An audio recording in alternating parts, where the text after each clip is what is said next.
Hello friends and enemies, it's me Isabel here to do the romance reader book tag. I'm really excited about this. So Bree, I'll link her channel down below, made this as a blog post back in the day and now it's on BookTube and now she's on BookTube, so here we are.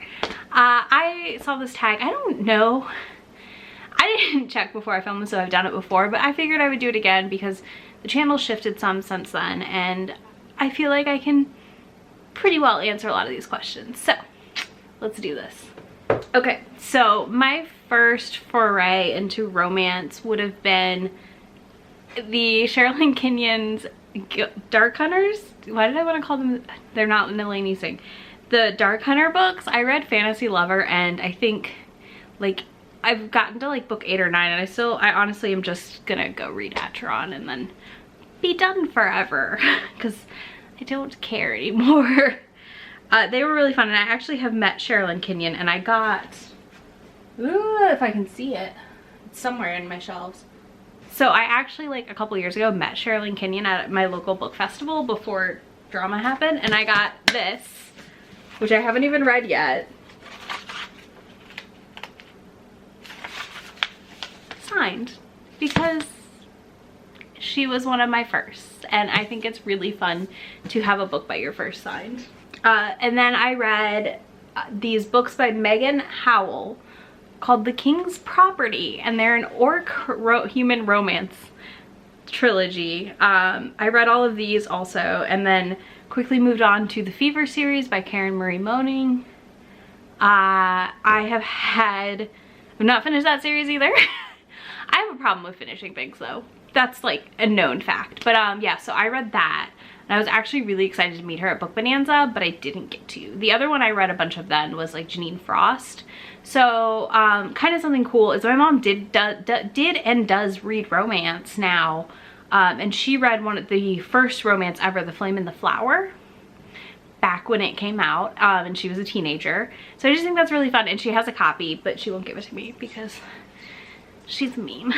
Not really, but I will say that she's mean. Yeah, so that was my first like foray into romance. I always liked YA books and books with romantic elements and you know, I played Mass Effect and Dragon Age for the romance and it's just no surprise that this has become like my comfort zone, I think, for reading and where I seek my like escapes. Okay.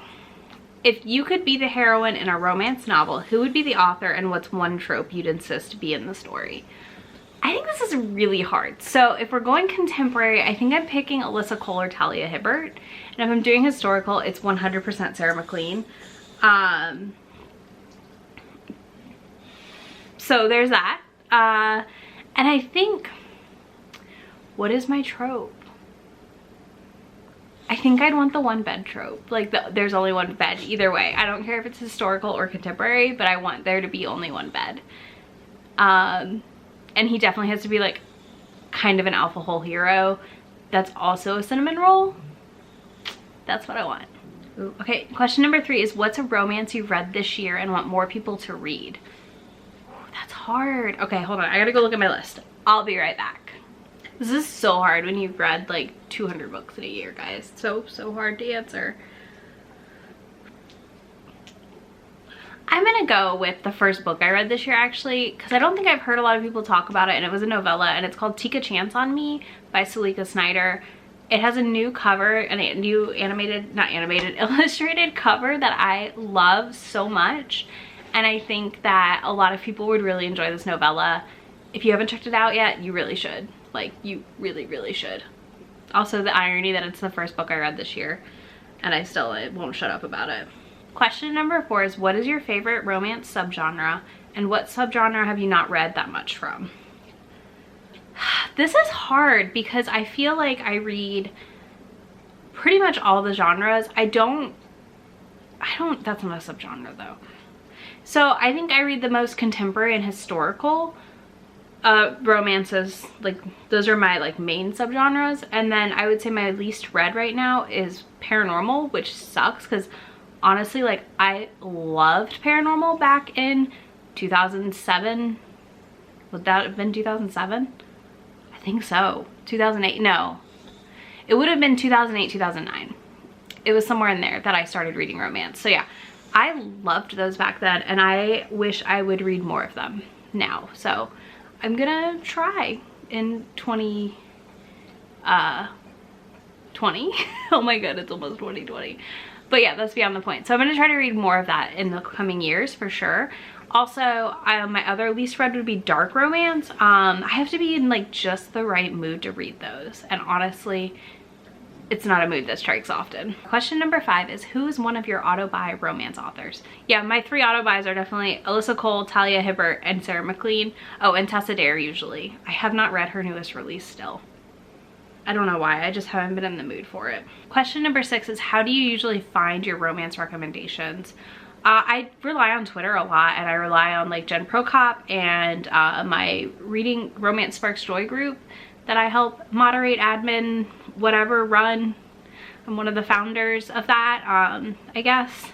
So I rely on them a lot to tell me about books. Melinda in our group is so well read and so good at wrecking books. The Fated Maids podcast, Sarah McLean, like all of these people that I follow on Twitter honestly are my go-to sources for anything and everything romance. So question number 7 is, what is an upcoming romance release you're excited for? So this is hard. So this is going To Love Her or Leave Her by Tessa Bailey. It's Second Chance. I have been in such a phase for second chance romances right now, and Marriage is in Trouble. Yeah, cannot wait. Question number 8, what is one misconception about romance you'd like to see laid to rest? That it's women's fiction. That it's only for women, that it's only for people who are in some way a female identifying gender, because it's bullshit. Romance is for everyone. I think anyone and everyone would benefit from reading romance books, and I have 2, sorry. It's not a romance if there's not an HEA, which is part of my struggle with dark romances. Sometimes you just really can't get an HEA. Like, romance has to have that happily ever after, and it's happily ever after for anyone and everyone. Yeah, everyone should read romance, and everyone deserves their HEA. Ooh, number 9, who is the most recent romance reading content creator you came across that you'd like to shout out? This is hard because like I watch so many. Who did I recently subscribe to? I'm gonna go look. I recently started watching Monique's Book List, and let's see who else is in my subscription feed that's new for me. I feel like a lot of these people I follow are like big booktube, like not big, they're like larger-ish. I love Bree's channel. She's, I guess, newer, right? I mean, she's been blogging. She did this tag. Does she count, guys? I feel like she doesn't count. I mean, she counts, but I feel like she doesn't count for this question. Let's see. Y'all need to upload more. Oh, and then I also started watching Tia and the Books, and All the Books, sorry. So I'll link them down below. I don't know if they're all strictly romance, but she has talked about some romance on her channel. I watch a wide range of YouTubers, and not just ones who do romance reading, obviously, but I'm always trying to find more romance booktubers, because when I started, I only knew about Steph, and then I at least found some more people, which was nice. But like, come on y'all, get out here. Let's talk about romance. Okay, the last question, number 10. If someone had never read a romance before and asked you to recommend the first 3 romances that come to mind as a place to start, what would those recommendations be? So I'm actually gonna do a whole video on this. I will link it if it's up when this goes up.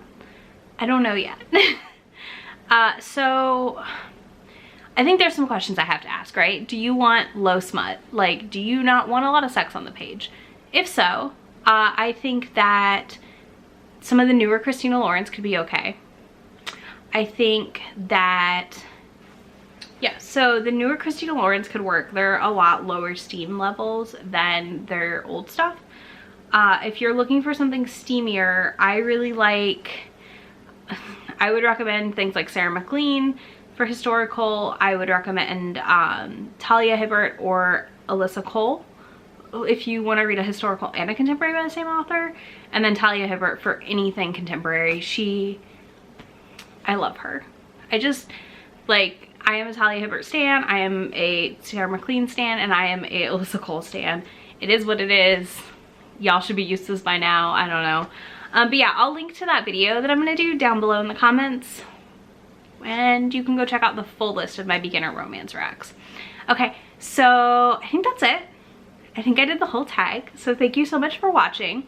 I hope to see you soon, and be sure to subscribe and check out all the books linked down below that I talked about, all the channels, and the Bree's channel for the original creator of this tag.